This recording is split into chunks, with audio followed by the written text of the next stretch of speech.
En la clase de hoy vamos a empezar realizando el ejemplo 28 de la página 13 del dossier.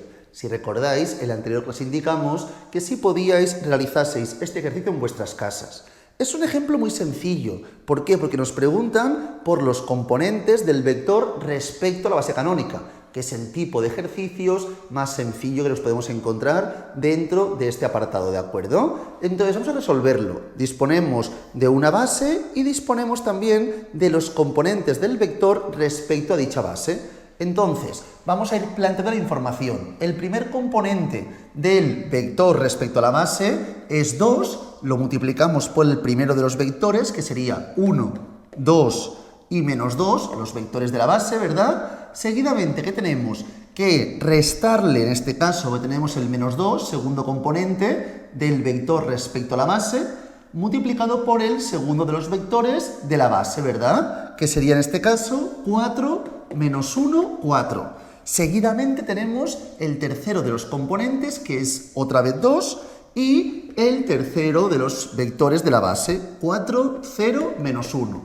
Y todo ello tenemos que con esta información encontrar los componentes de la base canónica.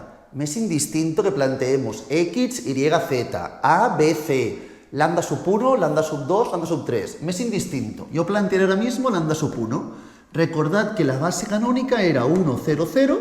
A esto le sumaremos lambda sub 2, 0, 1, 0. Y por último, lambda sub 3, 0, 0, 1. Este tipo de ejercicio, como bien recordáis, es el más simple. ¿Por qué motivo? Mirad, tendremos 2 por 1 para encontrar lambda sub 1. 2 por 1, 2. Menos 2 por 4, 8, ¿verdad? Más 2 por 4, 8. Y todo esto es igual a lambda sub 1 por 1 más lambda sub 2 por 0 más lambda sub 3 por 0. Es decir, es igual a lambda sub 1. Tan sencillo como esto. Es decir, lambda sub 1 es igual a 2. No tiene más dificultad. De forma rápida y sencilla encontramos el primero de los componentes del vector respecto a la base canónica. En segundo término haríamos lo mismo, pero para encontrar lambda sub 2. 2 por 2, 4. Menos 2 por menos 1, 2, y 2 por 0, en este caso 0, evidentemente. Y todo ello es igual a lambda sub 1 por 0, 0, más lambda sub 2 por 1, lambda sub 2, más 0. Es decir, lambda sub 2 es igual a 6.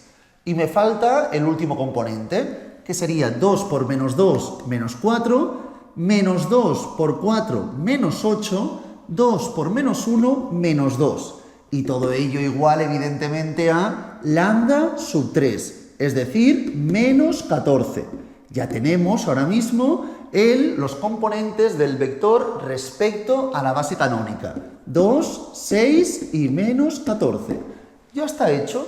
Así es como se resuelven este tipo de ejercicios. Una vez tenemos esto, nos adentramos en el último apartado correspondiente al tema 1, y luego ya haremos algún ejercicio y nos centraremos en la información del segundo tema, ¿de acuerdo hoy?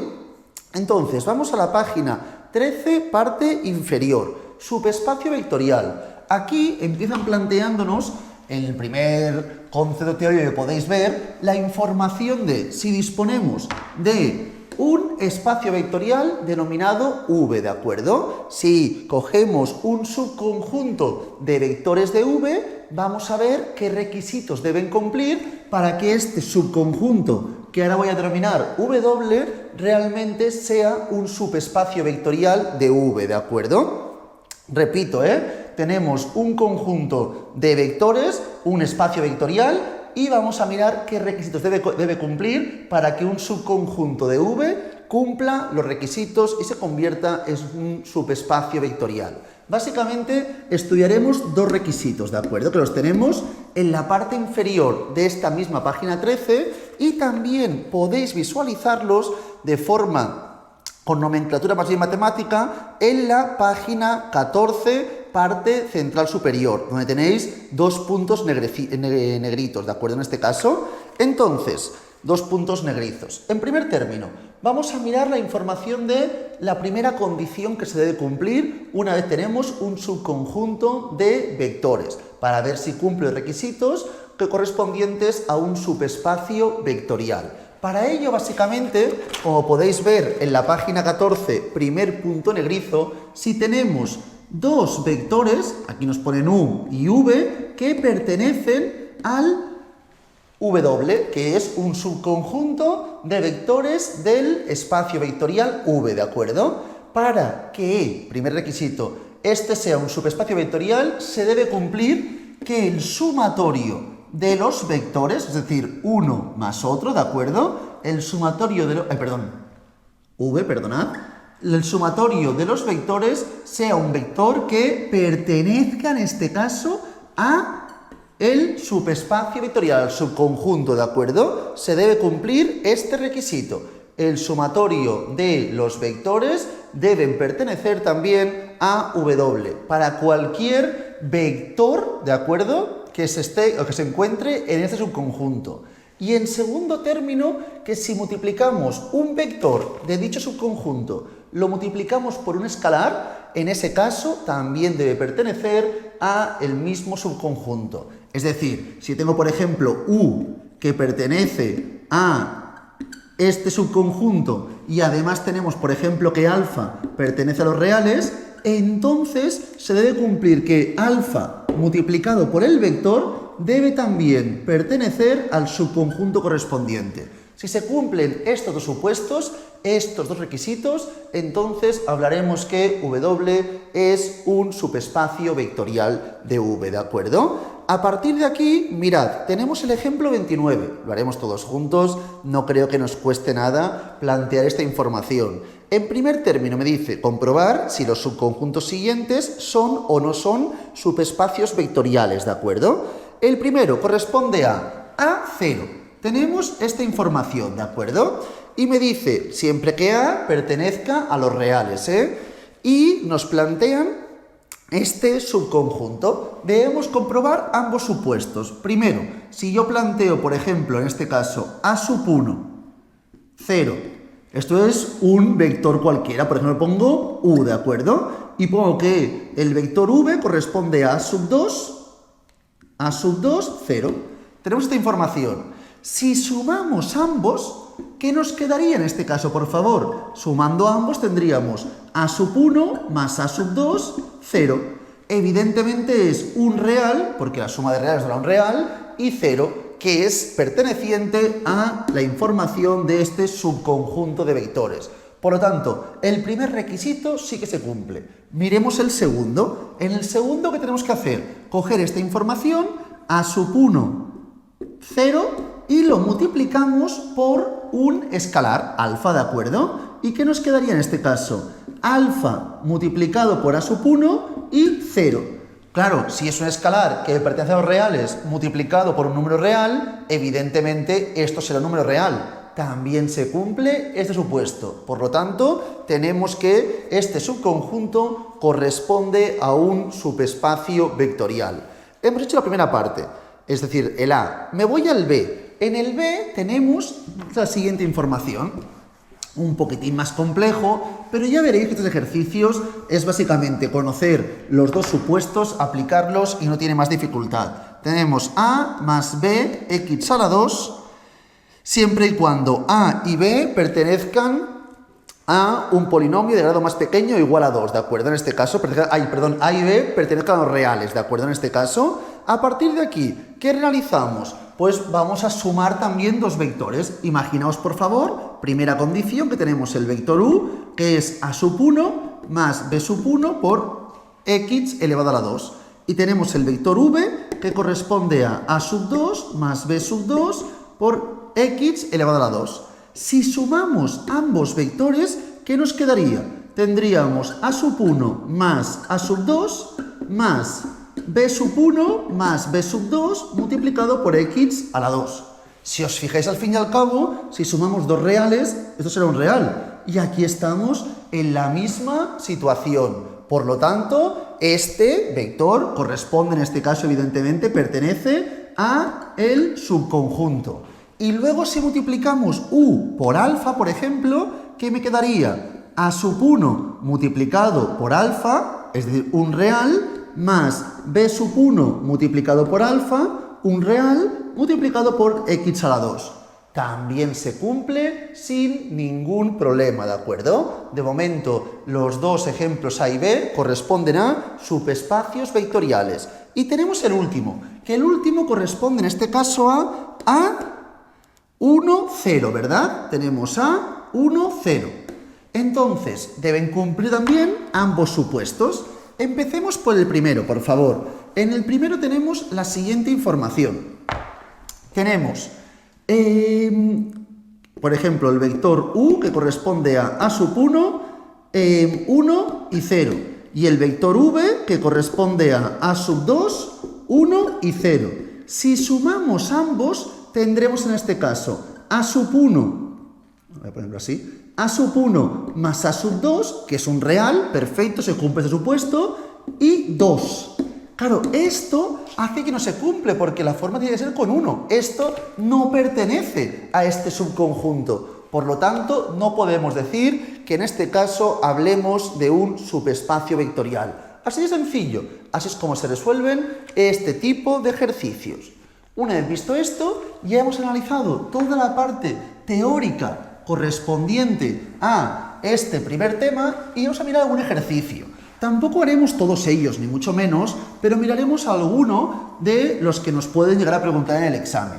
Si alguien tiene alguna dificultad en algún adicional, me lo puede preguntar siempre por el grupo de WhatsApp o si prefiere en la clase en directo, pero ahora comentaremos algunos de ellos. Si vamos por favor a la página 16, empezaremos mirando el ejemplo 1, ¿de acuerdo? El ejemplo 1 habla de operaciones internas, ¿de acuerdo? Recordad que esto lo tenéis en la página 2 del dossier. Si vamos por favor a la página 2 del dossier, tenemos la idea de operación interna y operación externa.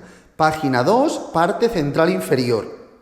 La operación interna, como bien deberíamos recordar, es aquella operación matemática que se realiza sobre un elemento de un grupo y que dará como resultado otro elemento que se encuentra en el mismo grupo. Cuando eso no ocurre, evidentemente, hablaríamos de operación externa.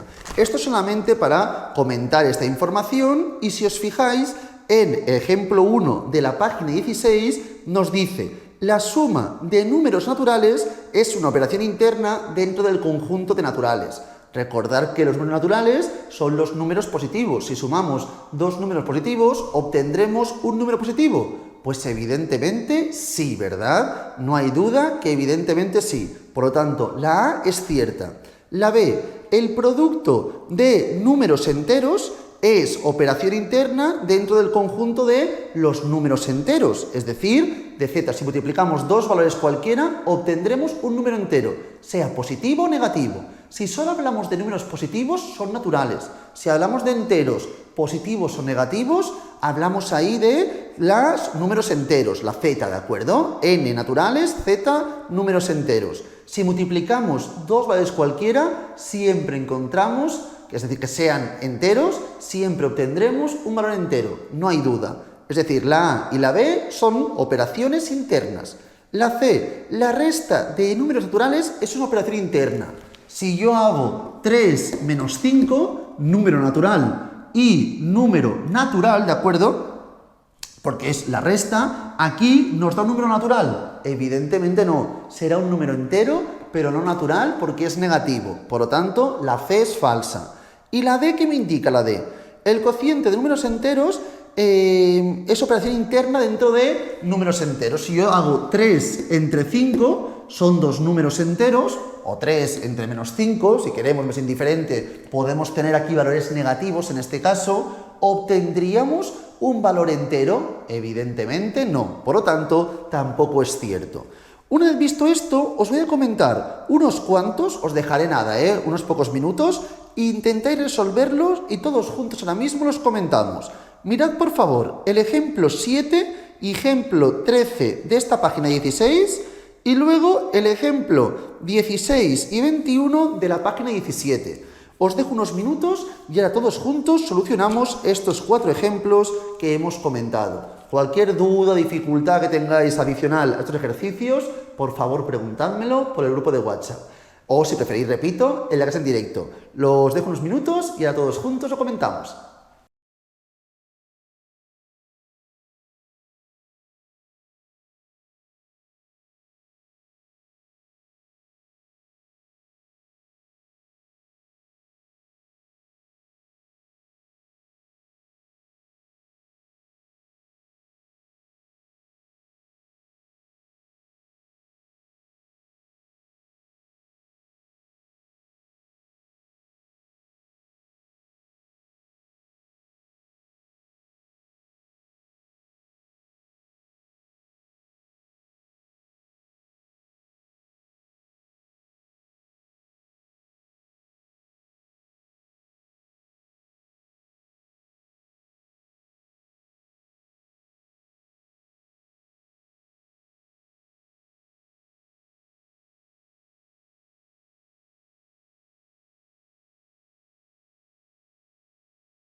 Vamos a empezar resolviendo el ejemplo 7 de la página 16. En este caso nos plantean un vector y nos dicen que estudiemos cuándo sería combinación lineal de los otros vectores teniendo en cuenta el parámetro k. Es decir, qué valores de k o qué valor de k debería darse para que este vector sea combinación lineal de estos tres vectores. Yo lo planteo aquí en la pizarra para ser más rápido y ahora vamos a realizar las distintas ecuaciones. Si os fijáis en este caso podríamos plantear lambda sub 1 por 1 más lambda sub 2 por 0 más k lambda sub 3 es igual a 4. Seguidamente lambda sub 1 por 0, lambda sub 2 por 1 más 2 lambda sub 3 es igual a 2. Lambda sub 1 más k lambda sub 2 más k lambda sub 3 es igual a menos 5. Este es nuestro sistema de ecuaciones. Lo puedo plantear en matriz también, fijaos. Plantearíamos 1, 0, k, 0, 1, 2 y 1, k, k. Y si planteamos la ampliada, sería 4, 2, menos 5. Entonces, para que sea combinación lineal, tendría que ser un sistema compatible. Si aquí os fijáis, como tenemos una matriz 3×4, si el determinante de la matriz sin ampliar es distinto de 0, hablaríamos de la existencia de que este vector es combinación lineal de los otros.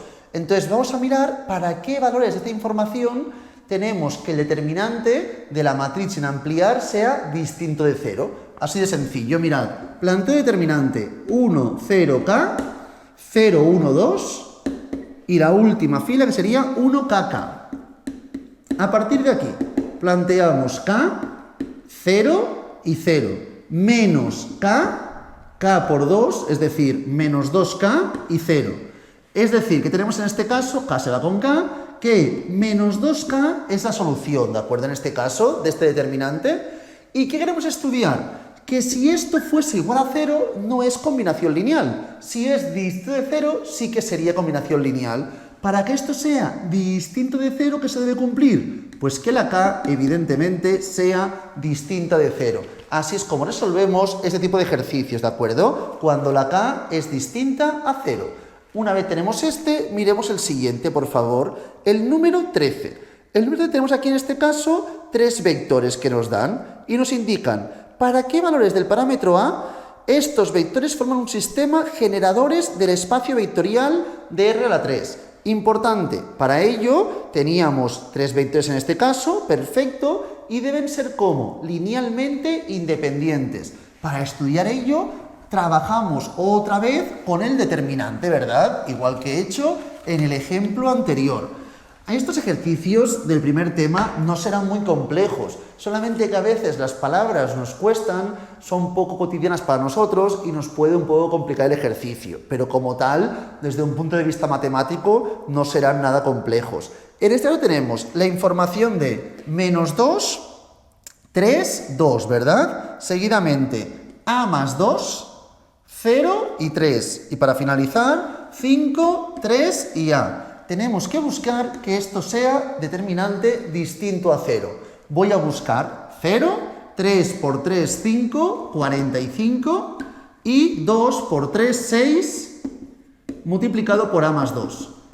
Y luego nos vamos a la otra vertiente que tendríamos en este caso 0, tenemos 3 por 3, 9 por menos 2, en este caso, más 18. Seguidamente, ¿qué tenemos? Que plantear la última información. A multiplicado por 3 por a más 2. Todo ello en la vertiente negativa correspondería a menos 3a multiplicado por a más 2.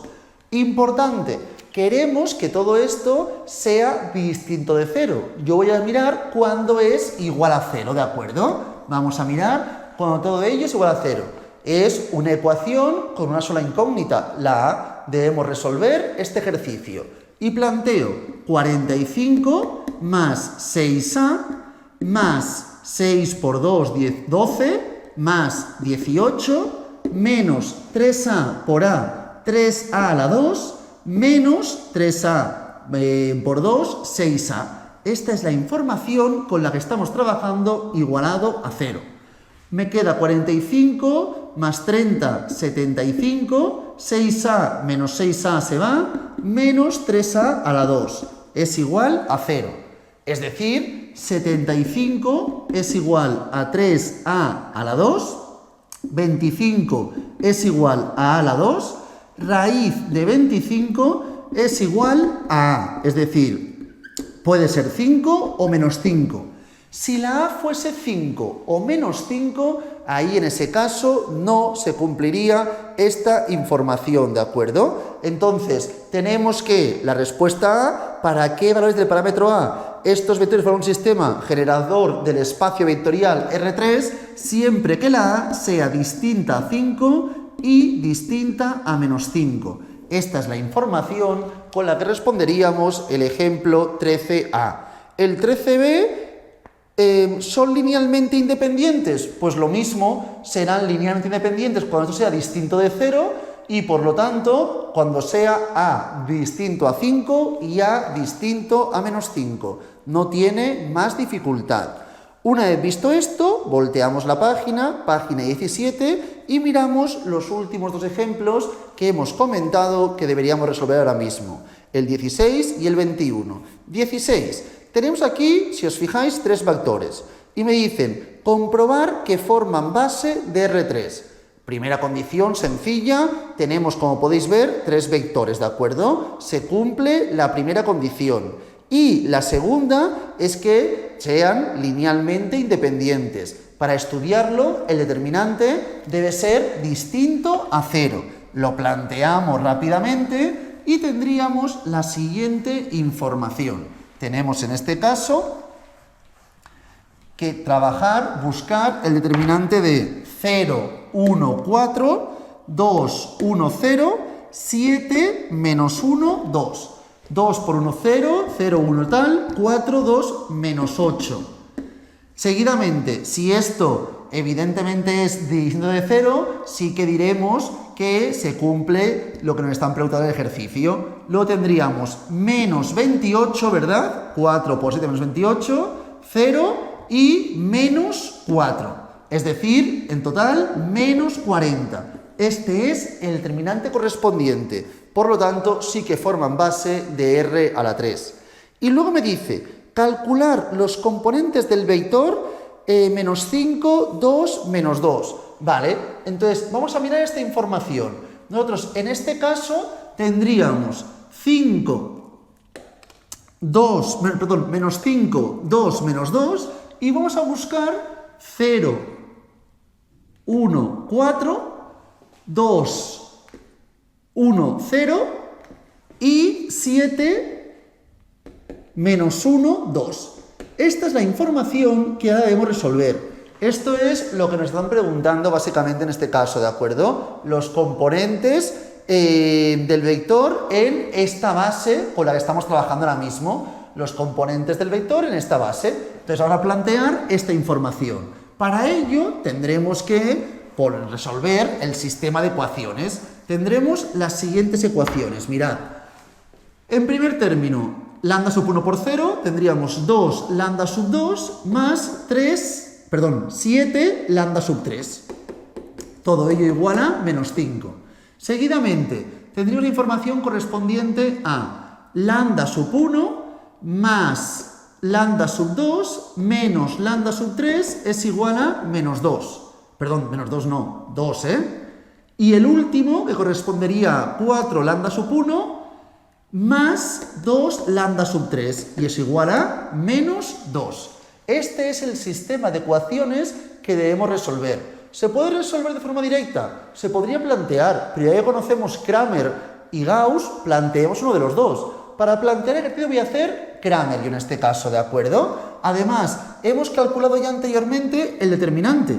Tenemos 0, 1, 4, 2, 1, 0 y 7, menos 1, 2. Y la ampliada, menos 5, 2, menos 2, ¿de acuerdo? Entonces, el determinante ya lo hemos encontrado. Si no recuerdo mal, era menos 40, ¿verdad? El determinante en este caso. Por lo tanto, tenemos que es menos 40 el determinante. Voy a plantear aquí determinante de A. Una vez tenemos esto, ¿qué voy a hacer? Voy a buscar la X o en este caso, lambda sub 1, lambda sub 2 y lambda sub 3. ¿Cómo se busca esta información? Lambda sub 1 sería plantear en el numerador, cambiar la columna correspondiente a lambda sub 1 por la que no está asociada a ninguna incógnita. Es decir, plantearíamos menos 5, 2 menos 2, 2, 1, 0, 7 menos 1, 2. Todo ello dividido entre el determinante que corresponde a menos 40. Es decir, en este caso tendríamos menos 40, menos 5 por 1 por 2, menos 10, 0 y más 4. Todo ello más 14, 0, menos 8. Tenemos esta información, es decir, menos 10 menos 8, menos 18, más 18, 0 entre menos 40, 0.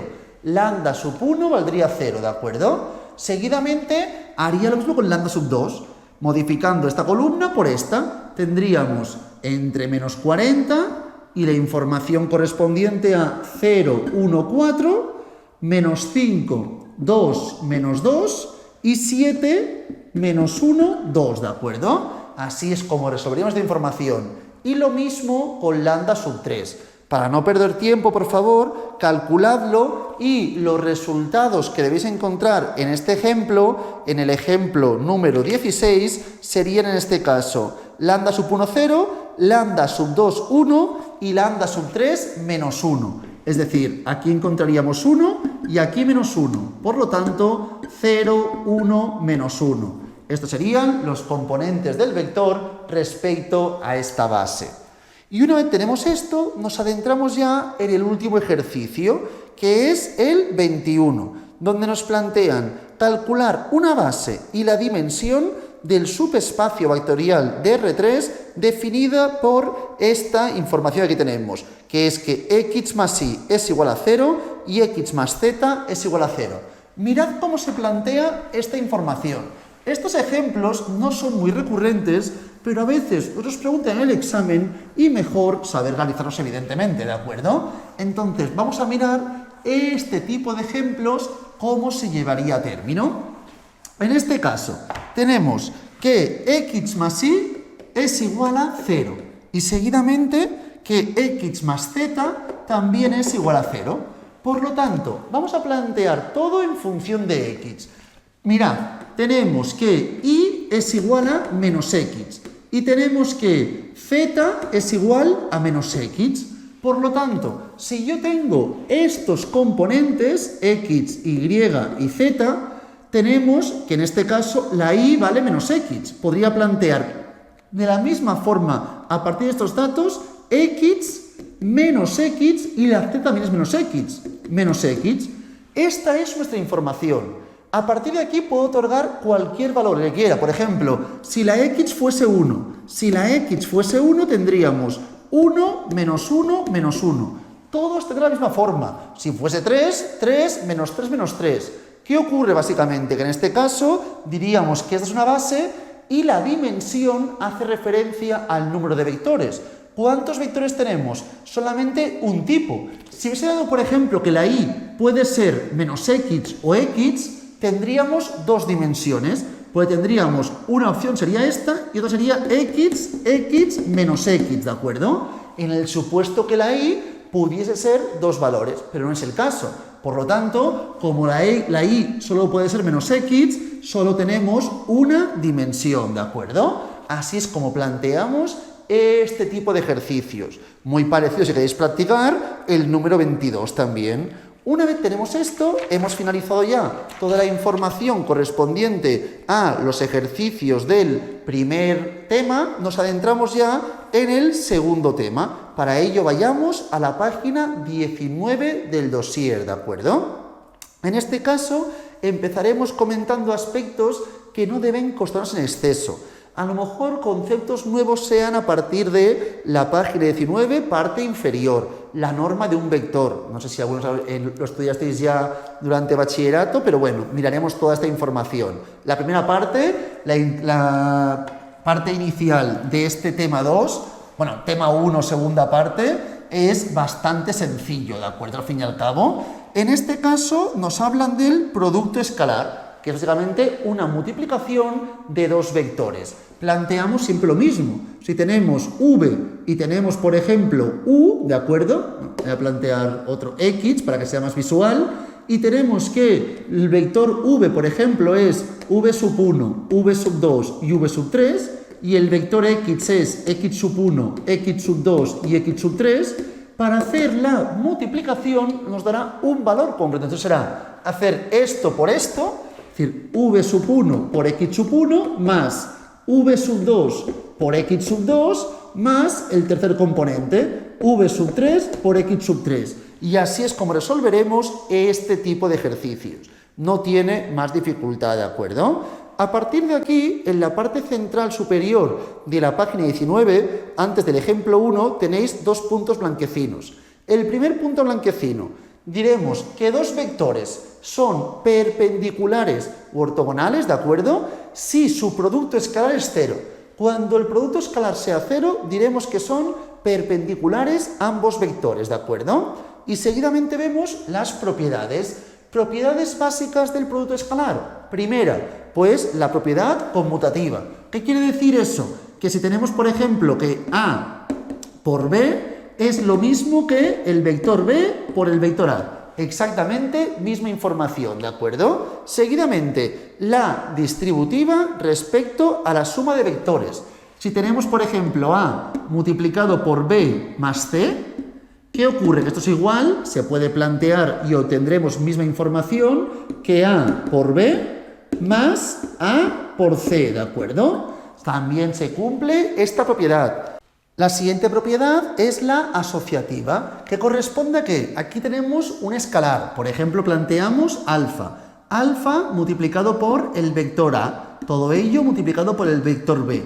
La propiedad asociativa nos indica que se puede plantear la información haciendo alfa, todo ello multiplicado por el vector A por el vector B, ¿de acuerdo? Y la última propiedad que veis es que el producto escalar de un vector por él mismo es un número real mayor o igual a 0.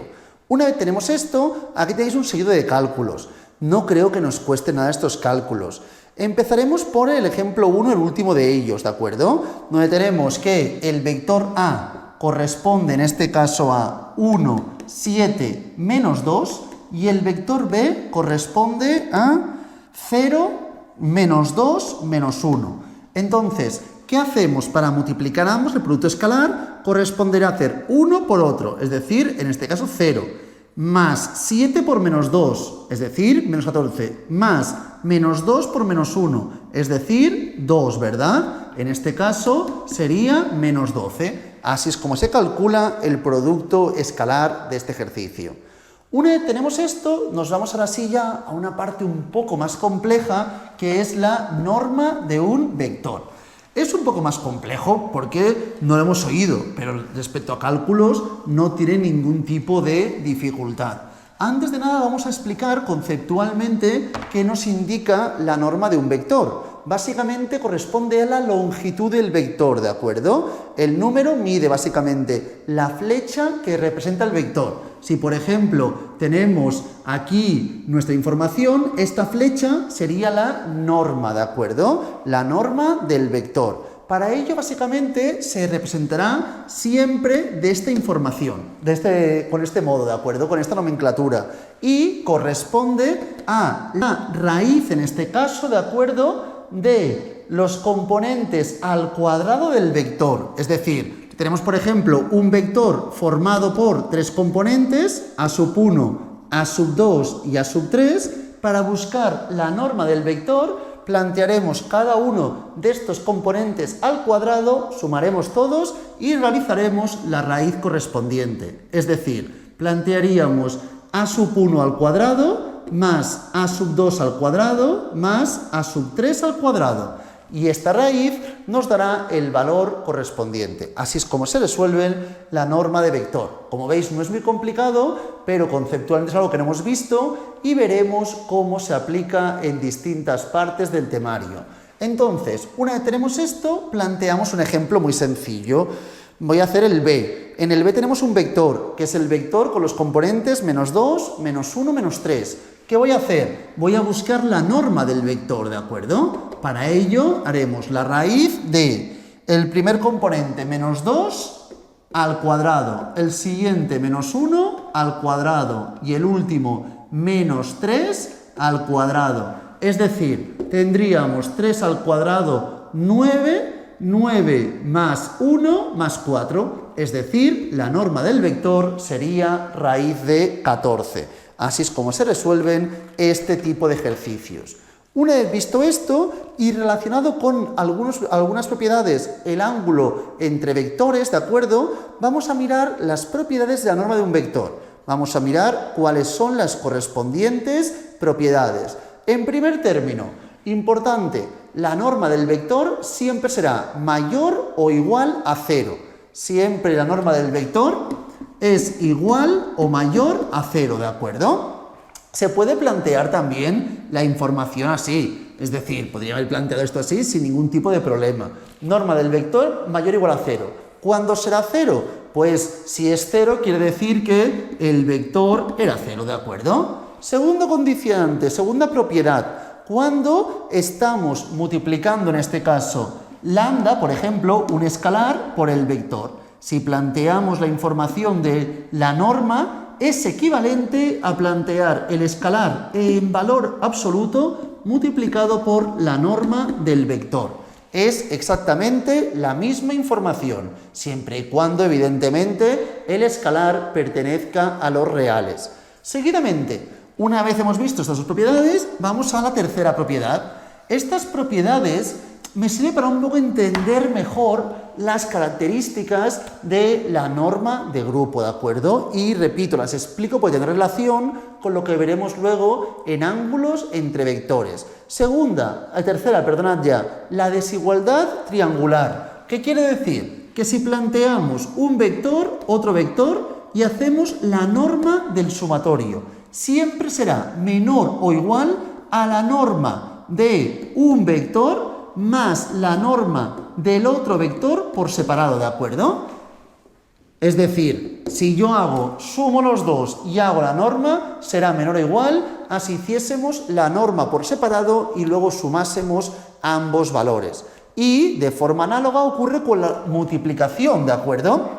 Al fin y al cabo, si tenemos la información correspondiente a multiplicar los vectores, será menor o igual a la norma multiplicado por el vector, ¿de acuerdo? En este caso, la norma y multiplicado por la norma del otro vector.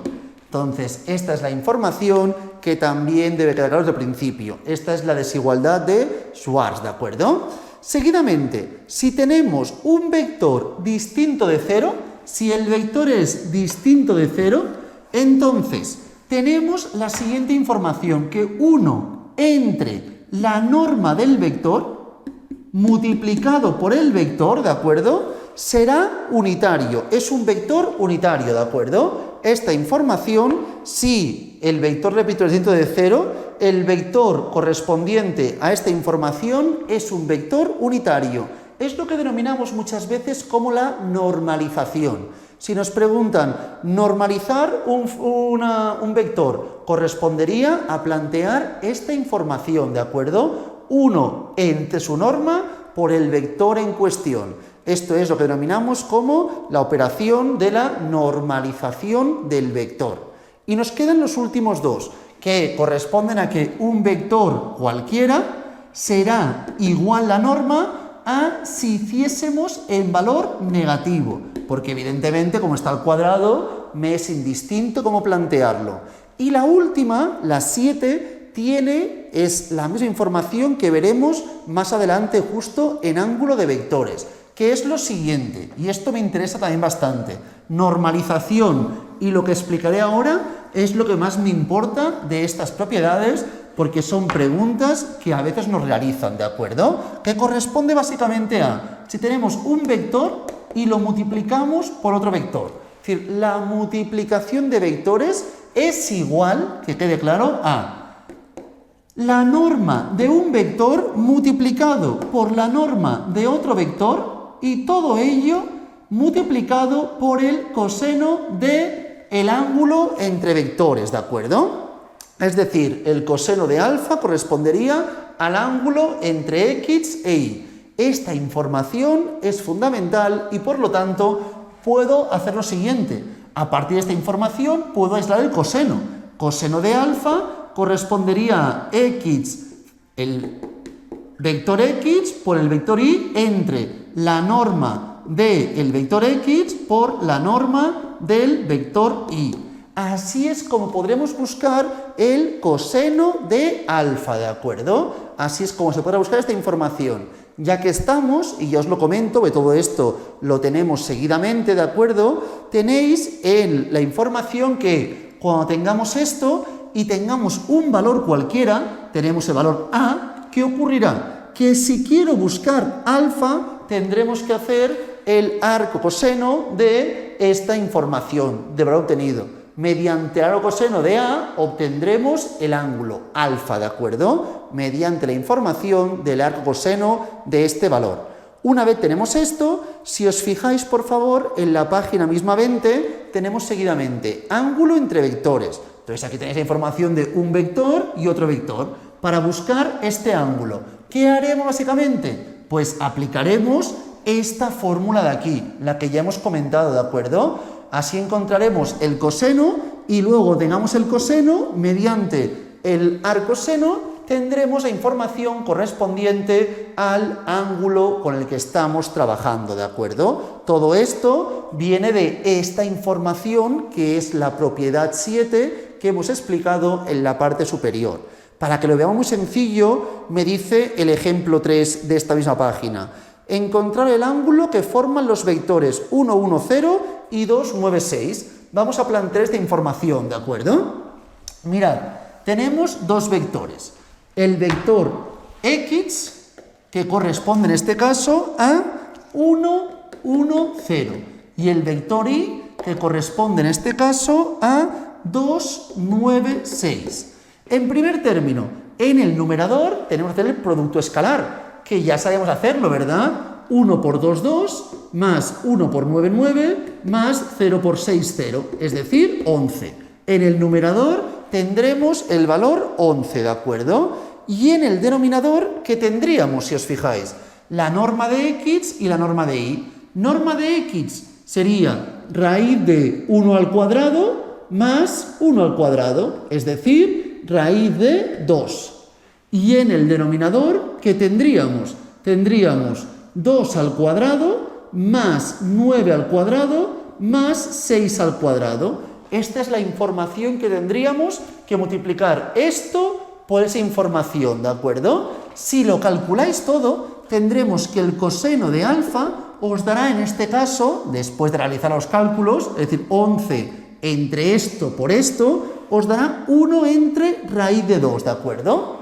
Luego vais a la calculadora y hacéis el arco coseno de 1 entre raíz de 2, ¿de acuerdo? Y os dará que en este caso corresponde a pi entre 4 radianes, sería en este caso el resultado correspondiente a este ejercicio, ¿de acuerdo? Así es como se resuelven este tipo de ejercicios. Seguidamente, una condición que a veces también nos preguntan es lo que tenemos en el siguiente párrafo. Si os fijáis, en la segunda línea nos dice: decimos que dos vectores no nulos son ortogonales, lo que es lo mismo que decir perpendiculares, si el coseno del ángulo que forman es igual a 0. Siempre y cuando el coseno del ángulo que formen sea igual a 0, decimos que son perpendiculares, es decir, ortogonales, ¿de acuerdo? Y ya que estamos, siguiente punto, que correspondería a lo siguiente, que dados dos vectores no nulos son ortonormales si además de ser ortogonales tienen norma 1, ¿de acuerdo? Dos vectores son ortonormales si además de ser ortogonales, es decir, perpendiculares, tienen norma 1. Estas son los dos condicionantes que quedan resumidos en la parte inferior. Evidentemente, cuando hablo de ortogonal, es tan sencillo como mirar que el producto escalar sea 0, ya que la única opción que el coseno de alfa sea 0 es cuando el producto escalar de ambos vectores sea 0. En ese caso, hablamos de vectores perpendiculares, vectores ortogonales. Si recordáis, por favor, esta información ya la habíamos visto en la página 19, primer punto blanquecino, donde indicábamos que dos vectores son perpendiculares si el producto escalar era 0, ¿de acuerdo? A partir de aquí, en la parte inferior de la página 20, tenemos un resumen de lo que estamos comentando, que diremos que una base de un espacio vectorial es ortogonal cuando los vectores sean perpendiculares 2 a 2, ¿de acuerdo? Y diremos que una base de un espacio vectorial es ortonormal cuando sea ortogonal y además todos sus vectores tengan norma 1. Una vez tenemos esto, y ya para finalizar, tenéis aquí un ejemplo, el ejemplo 4, que vamos a plantear todos juntos para ver cómo se lleva a término esta información. Y luego nos adentraremos en una parte que yo creo que es más sencilla. Ya veréis que lo siguiente que haremos hoy no será tan rebuscado, tan complejo como esta parte de ángulos, que tampoco sea muy compleja, pero nos puede llevar un poco más a confusión, ¿de acuerdo? Vamos a mirar el ejemplo 4. En este caso tenemos que encontrar una base ortonormal. Ortonormal quiere decir, ya lo sabéis, por favor, que sean ortogonales y todos los vectores con norma 1. Que contenga los vectores unitarios asociados a los vectores ortogonales 1, 0, menos 5 y 5, menos 2, 1, ¿de acuerdo? Entonces, a partir de esta información, vamos a intentar resolver este ejercicio. Para ello, en primer término, para que sea una base, si tenemos dos vectores, requerimos seguro un tercer vector, ¿de acuerdo? Que en este caso vamos a plantear que sean, como bien sabemos, perpendiculares. Es decir, planteamos un tercer vector, por ejemplo, el vector, no tiene nombre otro, o sea, le pondremos X, y planteo en este caso que sea A, B y C, ¿de acuerdo? Entonces, como tienen que ser ortogonales, ¿qué se tiene que dar de característica, de propiedad? Que tengamos que el primer vector, lo voy a denominar ahora mismo I y Z, ¿de acuerdo? Para tener un nombre, tenemos que I era 1, 0, menos 5 y Z corresponde a 5, menos 2, 1. ¿Qué debe ocurrir? Por favor, que este por este y este por este sean perpendiculares, ¿de acuerdo? Entonces, además de ello, por favor, luego si estudiamos la ortonormalidad, también se deberá cumplir que sean los vectores unitarios, ¿verdad? La norma sea unitaria, en este caso no lo es, pero luego veremos cómo se puede plantear para que así lo sea.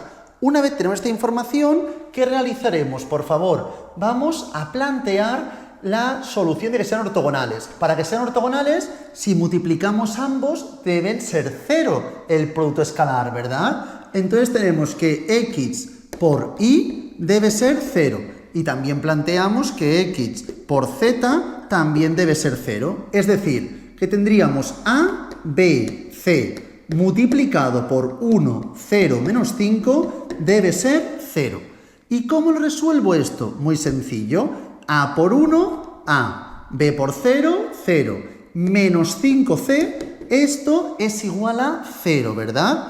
Y aquí haríamos la misma información, pero planteando A, B y C multiplicado por 5 menos 2, 1.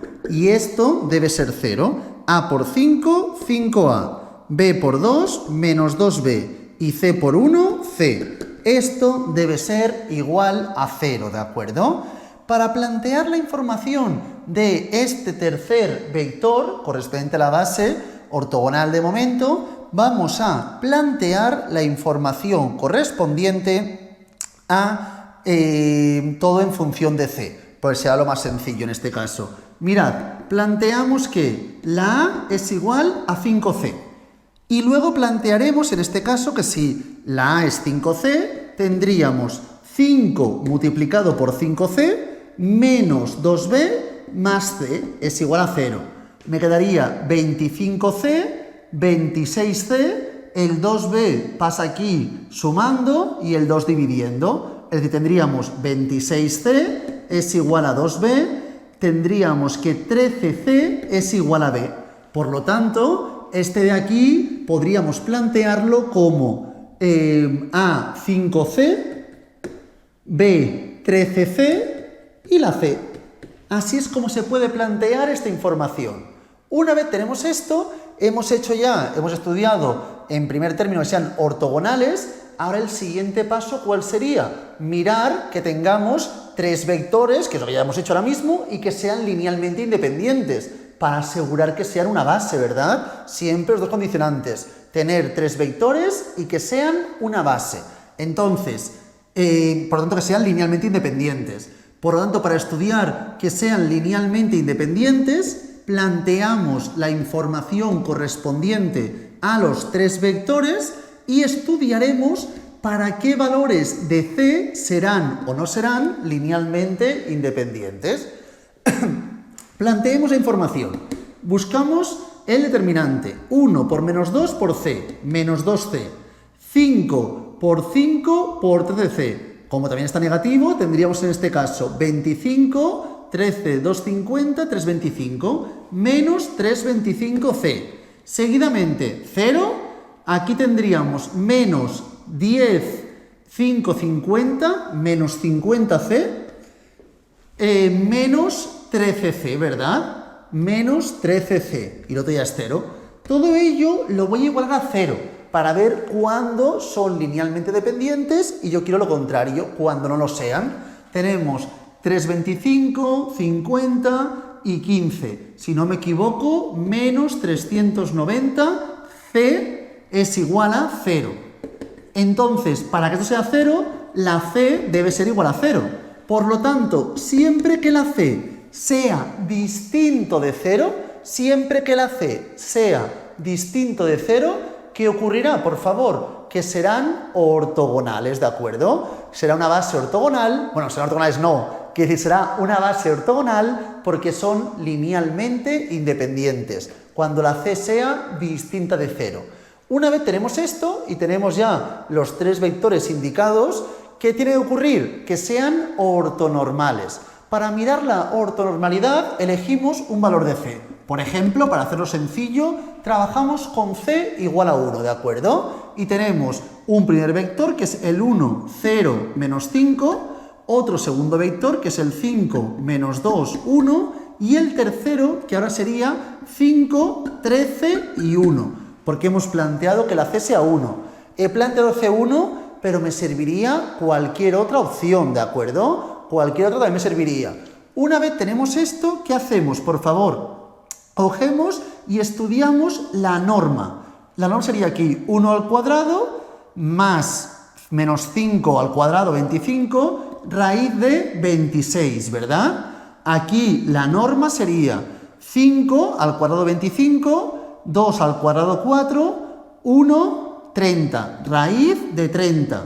Y por último tendríamos que 5, 13 y 1 sería en este caso 5 al cuadrado, que sería 25. Tenemos la información correspondiente a 13 al cuadrado, que sería 169, y 1, 25 y 26, bueno, 170, 195, ¿de acuerdo? Estas son la información correspondiente a las normas.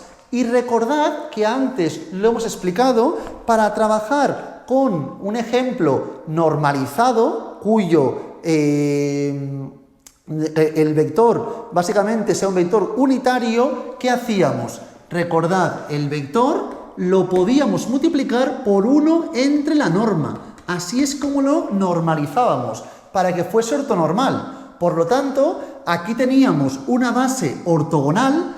Para que se convierta en base ortonormal, deberíamos trabajar con estos tres vectores.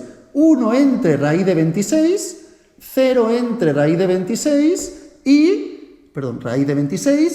menos 5 entre raíz de 26. Este primer vector. El segundo sería 5 entre raíz de 30, menos 2 entre raíz de 30 y 1 entre raíz de 30. Y por último, el tercer vector correspondería a 5 entre raíz de 195, 13 entre raíz de 195 y por último 1 entre raíz de 195. Así es como obtendríamos los 3 vectores correspondientes a la base ortonormal. Aquí tendríamos solamente una ortogonal, ahí una base ortonormal. Así es como se resuelven este tipo de ejercicios. Una vez tenemos esto, ya hemos acabado el tipo de ejercicio más complicado que veremos hoy, que sería uno como este, nos vamos a una parte un tanto más sencilla, ¿de acuerdo? Vamos a mirar la información correspondiente a la distancia entre vectores, ¿de acuerdo? Ahora hemos estado estudiando el ángulo entre vectores. Teníamos un vector por aquí y otro por aquí. Y estudiamos este ángulo. Ahora estudiaremos la distancia que hay entre ambos vectores. Para ello, básicamente, requerimos 2 vectores y haremos parecido a la norma, pero restando los componentes de cada uno de los vectores respecto al otro vector, ¿de acuerdo?, elevado al cuadrado. Es decir, si tenemos un caso, por ejemplo, como el vector x, que sea x sub 1, x sub 2 y x sub 3, y el vector y, que corresponde a y sub 1, y sub 2 e y sub 3, ¿de acuerdo? En este caso, plantearíamos la siguiente información. Plantearíamos, para ver la distancia que hay en este caso entre x e y, ¿de acuerdo?, de x a y, la distancia se plantearía de la siguiente forma. Se puede plantear también como x menos y. También se puede poner con las flechas de vector arriba sin ningún problema. Diríamos la raíz de x sub 1 menos y sub 1 al cuadrado, más x sub 2 menos y sub 2 al cuadrado, más x sub 3 menos y sub 3 al cuadrado. Así es como se resuelven este tipo de ejercicios. Como podéis ver, no tiene más dificultad. Es únicamente plantear esta información. Para que todo el mundo lo vea bien, ¿de acuerdo? Mirad, por favor, el siguiente ejemplo, el ejemplo 5. Un ejemplo muy sencillo. Tenemos el vector A y el vector B. Pues, ¿qué haríamos en este caso? Para estudiar la distancia correspondiente a ambos vectores, en este caso A y vector B, plantearíamos A menos B, y en este caso haríamos, mirad, tenemos 1 menos 5, sí, tenemos en este caso 1 menos 5, ¿de acuerdo? Todo ello al cuadrado, más el siguiente que correspondería 2 menos 5, todo ello al cuadrado. Es decir, nos quedaría 4 al cuadrado 16, 3 al cuadrado 9, 16 más 9, raíz de 25, ¿de acuerdo? Así es como solucionaríamos este ejercicio, por lo tanto, 5. Así es como resolvemos el ejemplo 5 de la página 21. Propiedades. Tenemos aquí 3 propiedades de la distancia existente entre vectores, ¿de acuerdo? Cuando tenemos 2 vectores cualesquiera, la distancia siempre fluctuará de 0 hacia infinito, porque es al fin y al cabo todo al cuadrado. La distancia de A, B, siempre será, en este caso, mayor o igual a 0. Repito, puedo plantear también la información con el símbolo de vector. ¿Qué más tenemos, por favor? Si fuesen igual a 0, si se da que es igual a 0, ¿de acuerdo? Eso quiere decir que el vector A y el B serían el mismo. Si fuese igual a 0, quiere decir que son el mismo vector, ¿de acuerdo? Seguidamente, nos da lo mismo estudiar la distancia que hay de A a B de la distancia que hay de B a A. Al fin y al cabo, la información que obtendríamos sería exactamente la misma.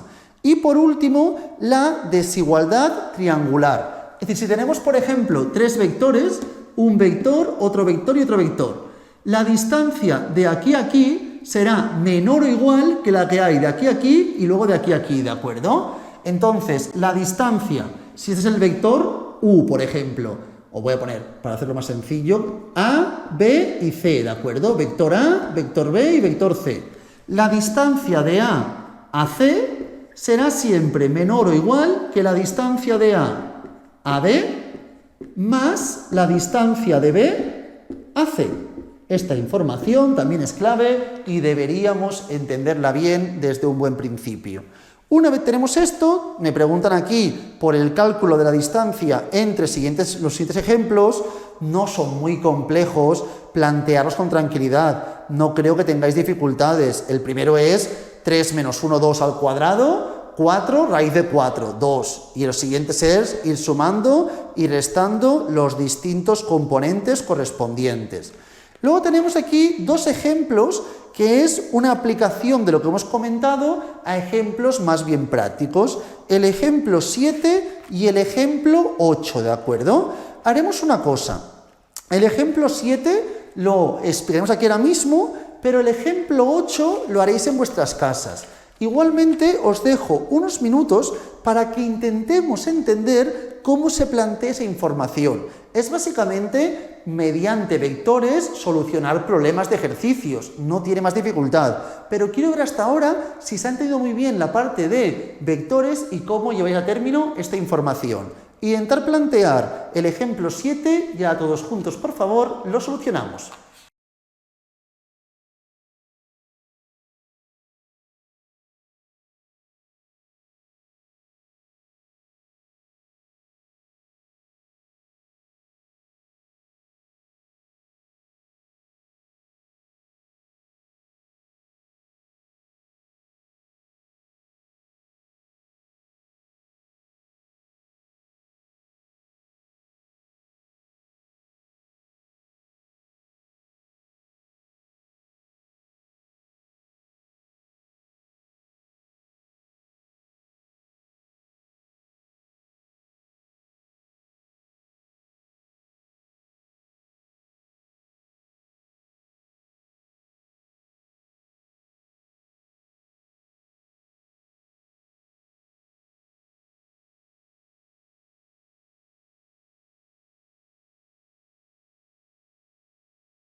Vamos ahora, por favor, a comentar la información del ejemplo 7, página 21.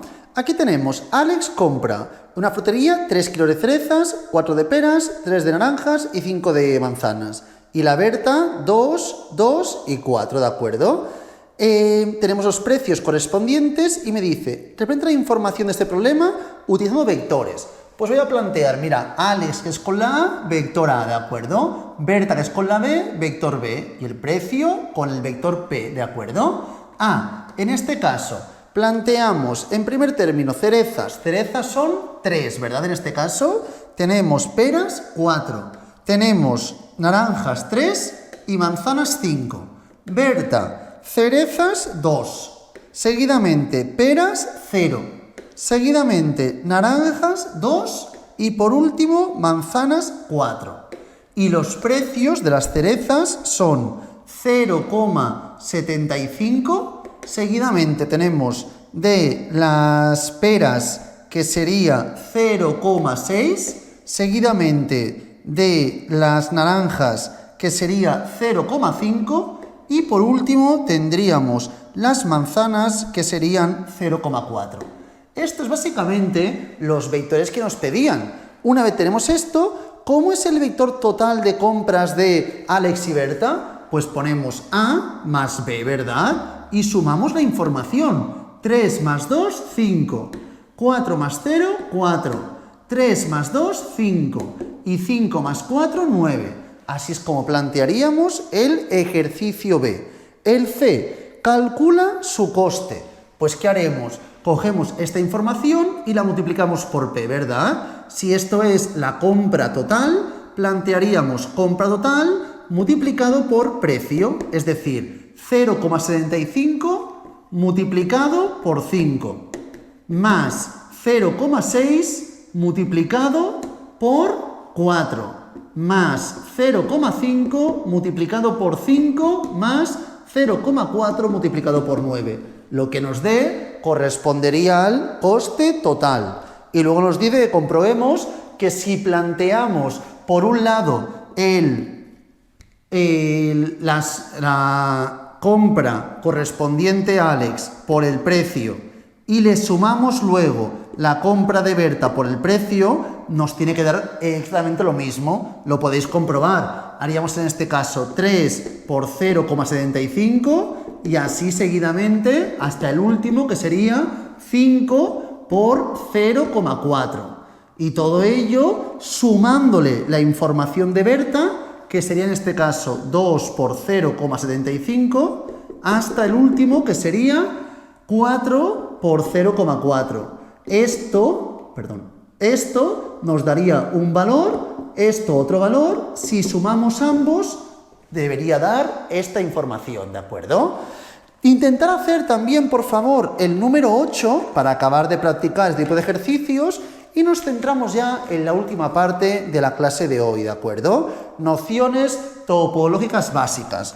En primer término tenemos un seguido de conceptos que explicaré muy rápidamente porque son conceptos que ya deberíamos saber de toda nuestra vida estudiantil, pero ahora mismo los comentaremos rápido, ¿de acuerdo? Tenemos un conjunto universal, todo el conjunto de datos que estamos trabajando, ¿de acuerdo? A partir de ahí tenemos un conjunto, muy sencillo. Imagina que tenemos, por ejemplo, todo el conjunto, aquí tenemos las X y las Y's, y estamos trabajando solamente, por ejemplo, con este espacio de aquí.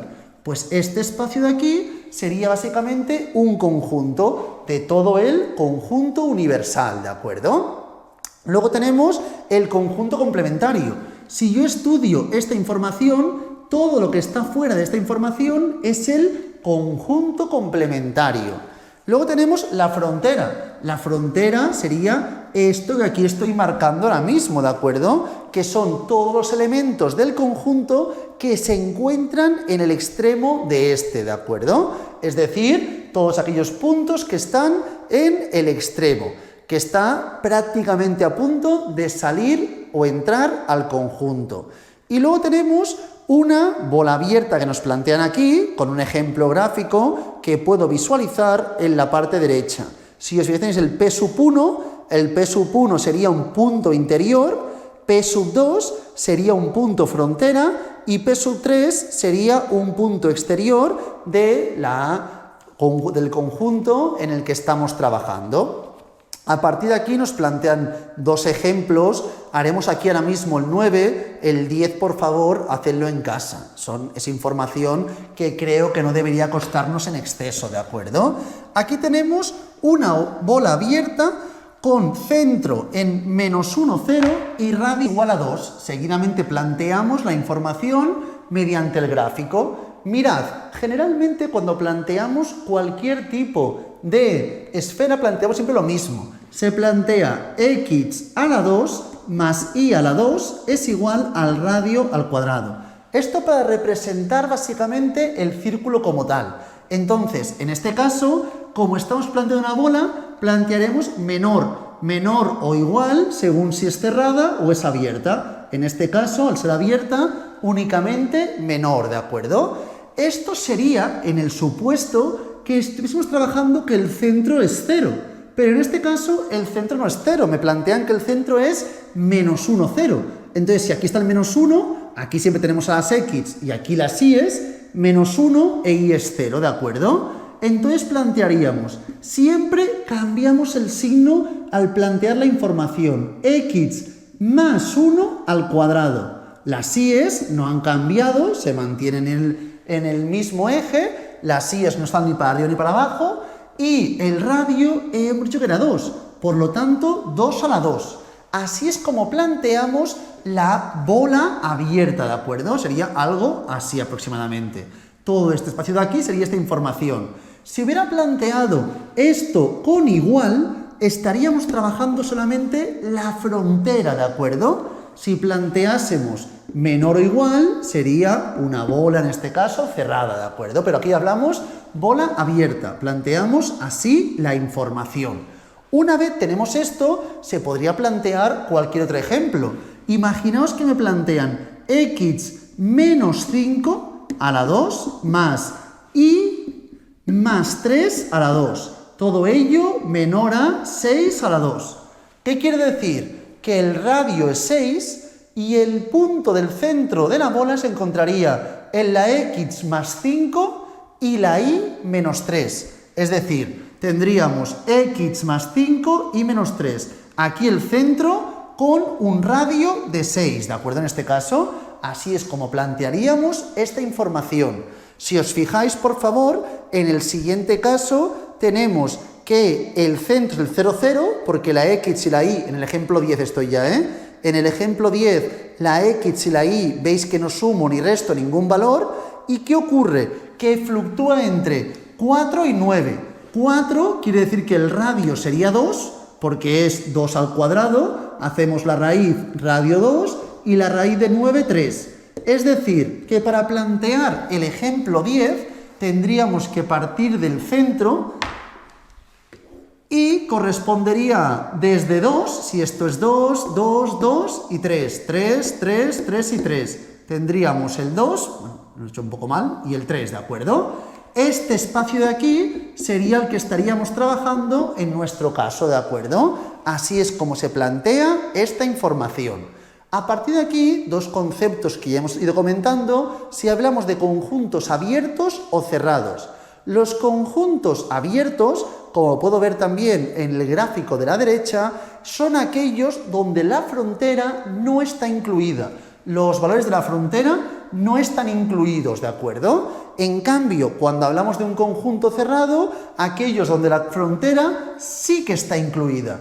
Cuando la frontera sí que está incluida en el conjunto, será cerrado, si no, por el contrario, se denomina abierto. En el gráfico que tenemos a la derecha, muy visual dicha información, ¿de acuerdo? Ahora haremos dos ejemplos muy rápidos de esta información para visualizarlos bien, ¿de acuerdo?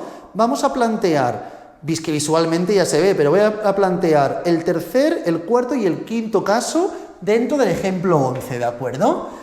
Tanto en el tercero como en el cuarto disponemos de, en este caso, una bola, ¿verdad? Tendremos la siguiente información. Mirad lo que estamos trabajando.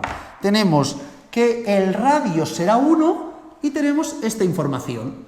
La diferencia es que el tercer caso, como pone menor a 1, será abierto, no incluye la frontera, y el segundo será cerrado porque pone menor o igual a 1, que sí que incluiría la frontera. Son conjuntos, uno abierto y otro cerrado. Y luego, el siguiente caso es un poquitín más complejo, pero es básicamente plantear bien la información en el gráfico. Mirad, aquí tendríamos que 2 o x es mayor o igual a 2. Tenemos aquí la x y es igual a 2. Tenemos aquí en este caso que estamos por aquí encima, ¿de acuerdo? Estamos por la parte derecha. Seguidamente, y es menor o igual a 3. Aquí tenemos el 3 aproximadamente, pues tiene que ser menor a este valor, ¿de acuerdo? Entonces, todo esto de momento es lo que estamos trabajando. Seguidamente me dice que la y tiene que ser mayor o igual a 1. Por lo tanto, aquí tenemos el 1 más o menos. Tenemos que estar trabajando en este espacio de momento. Y todo cerrado, porque de momento todo incluye las fronteras, ya que está todo con iguales. Y por último tenemos 2x más y menor o igual a 8. Esto lo puedo plantear de la siguiente forma. Y menor o igual a 8 menos 2x. Entonces, voy a plantear, esto es una línea básicamente, una recta, ¿de acuerdo? Si la x fuese 0, la y sería 8. Mirad, si la x es 0, y es 8. Partiría de aquí más o menos, ¿de acuerdo? Y ya que estamos, si la y fuese 0, la x sería 4. Es decir, si esto de aquí era el 2, llegaría por aquí. Esta de aquí es la información. Por lo tanto, esto de aquí es el gráfico, el conjunto con el que estamos trabajando. Este conjunto correspondería al último del ejemplo 11 y es un conjunto como, evidentemente, un conjunto cerrado, porque todas las fronteras están incluidas en el conjunto en cuestión. Luego tenemos también la opción de estudiar conjuntos acotados, català fitat o no, ¿de acuerdo? Acotado básicamente es cuando se puede plantear una bola de radio que no sea finito, que incluya todos los puntos del conjunto. Por ejemplo, aquí en este caso yo puedo hacer una bola de radio R, que no sea infinito esta R, que incluya a todos los puntos del conjunto. Este de aquí sería un conjunto acotado, ¿de acuerdo? Un conjunto acotado. Pero si no hubiese incluido esta última recta y tuviésemos todo esto de aquí, ¿qué ocurriría? Que no puedo hacer, como esto iría hasta el infinito, no podría hacer ningún círculo que uniese, que agrupase a todos los puntos del conjunto. Por lo tanto, no hablaríamos de acotado, sería no acotado, ¿de acuerdo? Entonces, repito, acotado, que se puede plantear todos los valores en una bola suficientemente grande. Si no está acotado, no se puede dar esa condición. Y por último, comentaros que un conjunto será compacto, se denomina que es compacto si es cerrado y acotado. El ejemplo anterior era cerrado y acotado, por lo tanto, se podría haber realizado dicha información. Seguidamente me dice, indica si el siguiente conjunto es compacto, es decir, que sea cerrado y acotado, ¿de acuerdo? Tenemos que mirar ahora mismo si el siguiente conjunto cumple estos dos requisitos, estas dos propiedades. Vamos a plantear la información y nos dicen que la y sea menor o igual a x más 1, ¿de acuerdo? Entonces, si la y fuese 0, x sería menos 1 y 0, x menos 1, ¿de acuerdo? Y si la x fuese 0, la y sería 1. Esta sería la información correspondiente. ¿Sí? Seguidamente, tenemos que y es mayor o igual a x menos 1. Si la x fuese 0, la y sería menos 1. Estaríamos aquí. Y si la y fuese 0, x sería 1. Aquí. ¿Qué ocurre? Que tenemos este espacio. Este espacio es cerrado, las fronteras están incluidas, pero no es acotado. Por lo tanto, en este caso no podemos decir que sea un conjunto compacto. No se podría determinar dicha información. Seguidamente tenemos aquí un conjunto de ejemplos en el ejemplo 13. En el ejemplo 13, creo que, por ejemplo, en la opción D de Dinamarca no hay ninguna duda. En la opción D, que va desde radio 1 a radio 3, como son en este caso y menor solamente, es decir, son abiertos, diríamos que este es un conjunto abierto, acotado y por lo tanto no compacto. Me quedaría algo como esto. ¿De acuerdo? Esto es lo que estamos trabajando, que sería acotado, puedo hacer un círculo que una todos los puntos, pero no sería cerrado, por lo tanto, no sería compacto, ¿de acuerdo? Estos ejemplos podemos realizar alguno de ellos. Entonces, si queréis, mirad, realizad rápidamente el ejemplo B, el C y el E. Y ahora todos juntos lo corregiremos, ¿de acuerdo? El B, el C y el E. Bueno, ya que estamos, para acabar la clase de hoy, os voy a decir que hagáis estos, pero además de ello, por favor, que también intentemos resolver los que están en la parte inferior de la página misma 24. ¿Por qué? Por aquí hablamos de convexo. Explico este concepto y así hacemos todos los ejercicios seguidos y perdemos menos tiempo, ¿de acuerdo? Avanzamos más rápido. En este caso, un conjunto convexo es básicamente si cualquier segmento que una a dos puntos del conjunto pasan siempre por valores dentro del mismo. Es decir, por ejemplo, yo aquí, si quiero unir este punto con este punto, siempre pasaré por puntos que se encuentran dentro. Este con este, siempre paso por dentro. Es imposible que planteemos dos de los puntos que el segmento que une ambos, una recta, no se encuentre dentro del conjunto. En cambio aquí, si vamos de este punto a este punto, pasamos por fuera, ya que esta parte de aquí no está incluida. Entonces, este no sería un conjunto convexo. Tenemos gráficamente los dos ejemplos muy visuales, ¿de acuerdo? Si os fijáis aquí, en primer término tenemos x cuadrado más y cuadrado menor o igual a 1. Es un círculo como este. Aquí, evidentemente, dos puntos cualesquiera siempre se formarán parte de todo el conjunto. Es decir, la recta pasará siempre por todos los puntos sin chocar con ningún punto que se encuentre fuera del conjunto. Una vez tenemos esto, por favor, quiero que planteemos también el 14, el B y el C. Así hacemos todos estos y estudiamos cada uno de los conjuntos estudiados, si es cerrado o abierto, si es acotado o no acotado, por lo tanto si es compacto y la convexidad. Hagámoslo de estos ejemplos, ahora todos juntos los corregimos y ya finalizaremos la clase de hoy.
Vamos ahora a comentar el número b. Fijaos, por favor, en el número b tenemos en este caso que la y es menor o igual a x más 1, ¿de acuerdo?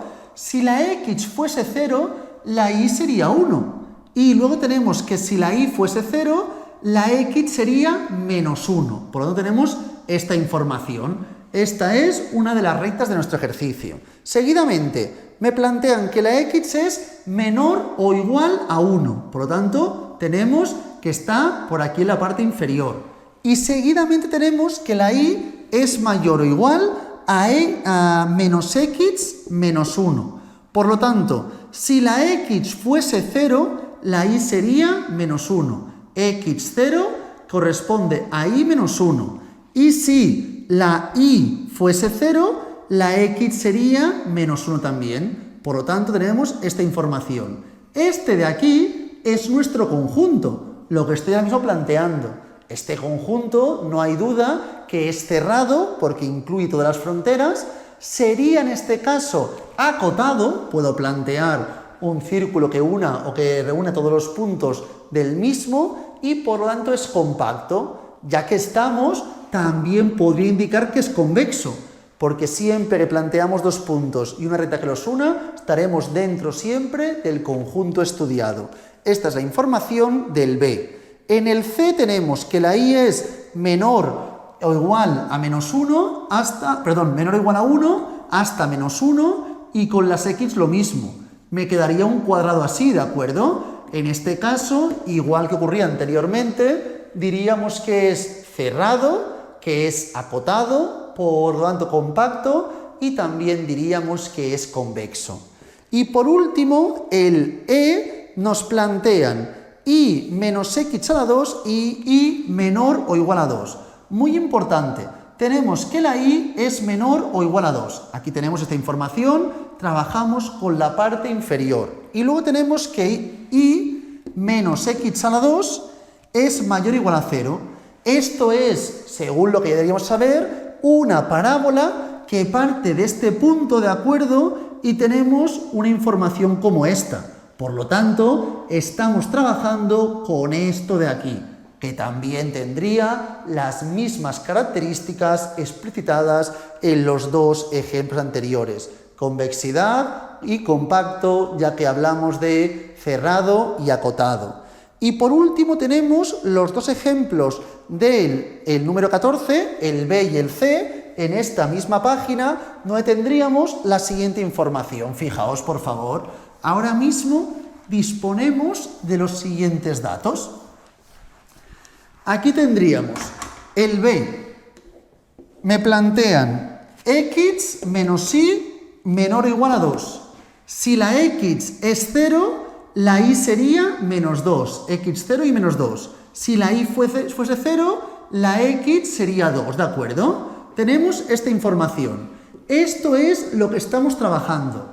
Y aquí me preguntan por la convexidad. ¿Es convexo? Sí. No está acotado, pero es convexo, porque dos puntos cualesquiera siempre pasarán por dentro del conjunto. Dos puntos del conjunto. En cambio, si estudiamos la información correspondiente a que la y sea menor o igual al seno de x, tendríamos una información como esta, ¿de acuerdo? Tendríamos algo así. Por lo tanto, como me dicen que es menor, estaríamos aquí en este caso esta información, y si unimos este punto y este punto, que son dos puntos del conjunto, pasamos por fuera. Por lo tanto, no hablaríamos de convexo en este caso. Y ya para finalizar la clase de hoy, solamente lo voy a comentar y dejaré por favor que lo hagáis en casa para la siguiente clase, tenemos aplicaciones reales de información. Aquí, si os fijáis, en la página 25, parte superior, tenemos el ejemplo de la cantidad de hamburguesas y verduras que queremos comprar, ¿de acuerdo? Hamburguesas se las representan con la H y las verduras con la V. Y que el precio de las hamburguesas lo plantean aquí con la información de Q y la de las verduras con P, ¿de acuerdo? Entonces tenemos esta información.